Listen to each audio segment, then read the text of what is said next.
বাংলাদেশ ক্রিকেটের নতুন এক দিন শুরু হলো বৃহস্পতিবার। আঞ্চলিক পর্যায়ে ক্রিকেটকে শক্তিশালী করে নতুন প্রতিভা অন্বেষণে রিজিওনাল টি-20 টুর্নামেন্টের উদ্বোধন হলো বন্দরনগরীতে।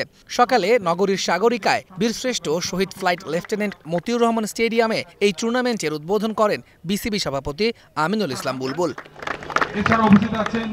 দেশের আনাচে কানাচে ছড়িয়ে থাকা ক্রিকেট প্রতিভাকে খুঁজে বের করার পাশাপাশি জেলা পর্যায়ে অনুশীলন, দলগত পরিকল্পনা কার্যকর সহ ক্রিকেটীয় সংস্কৃতিকে আরও অর্থবহ করতে আঞ্চলিক ক্রিকেট ব্যবস্থাপনা গড়ে তুলতে চায় বিসিবি। ক্রিকেটের এই বিকেন্দ্রীকরণের প্রথম ধাপ শুরু হলো বন্দরনগরীতে। বিভাগের 11টি জেলা দল নিয়ে পর্দা উঠল রিজিওনাল টি-20 ক্রিকেট টুর্নামেন্টের।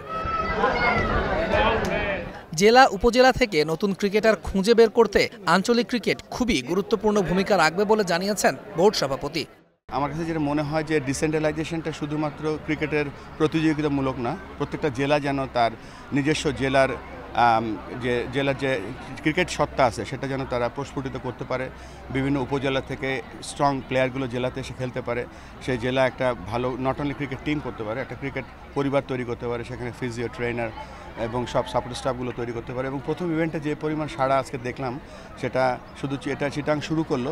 আমরা আশা করব অন্য রিজনগুলোতে এই ধরনের সুন্দর ব্যবস্থা গ্রহণ করবে। টুর্নামেন্টে চট্টগ্রামে দুটি আলাদা ভেন্যুতে হবে 28টি ম্যাচ। চ্যাম্পিয়ন টিম পাবে 1 লাখ টাকার পুরস্কার। 6টি শিল্প প্রতিষ্ঠান পৃষ্ঠপোষকতা দিচ্ছে দলগুলোর। ভবিষ্যতে এই টুর্নামেন্টকে লঙ্গার ভার্সনে নিয়ে যাওয়ার পরিকল্পনার কথা জানিয়েছে বিসিবি। চিটাং দাম শুরু হলো, আমার মনে বাংলাদেশ ক্রিকেটের জন্য খুব গুরুত্বপূর্ণ একটা দিন আজকে একটা, এবং এটা যদি আমরা সব ডিভিশনে করতে পারি ক্রিকেট ডেফিনেটলি আরও উন্নত হবে এবং হিডেন ট্যালেন্টগুলি তখন আর হিডেন থাকবে না। যখন ক্রিকেটটা আঞ্চলিক ক্রিকেট সংস্থা ব্যবস্থা করা শুরু করবে তখন ডেফিনেটলি তাদের নিজস্ব একটা সেট আপ তৈরি হবে এবং তখন তারা সারা বছর তাদের নিজস্ব গ্রাউন্ডে 3 ডে খেলতে পারেন, 4 ডে খেলতে পারেন, টি-20 খেলতে পারেন, 50 ওভার্স ফরম্যাট খেলতে পারেন। চট্টগ্রাম অঞ্চলের এই খেলা চলবে 9 সেপ্টেম্বর পর্যন্ত। তৌহিদুল ইসলাম, স্টার নিউজ।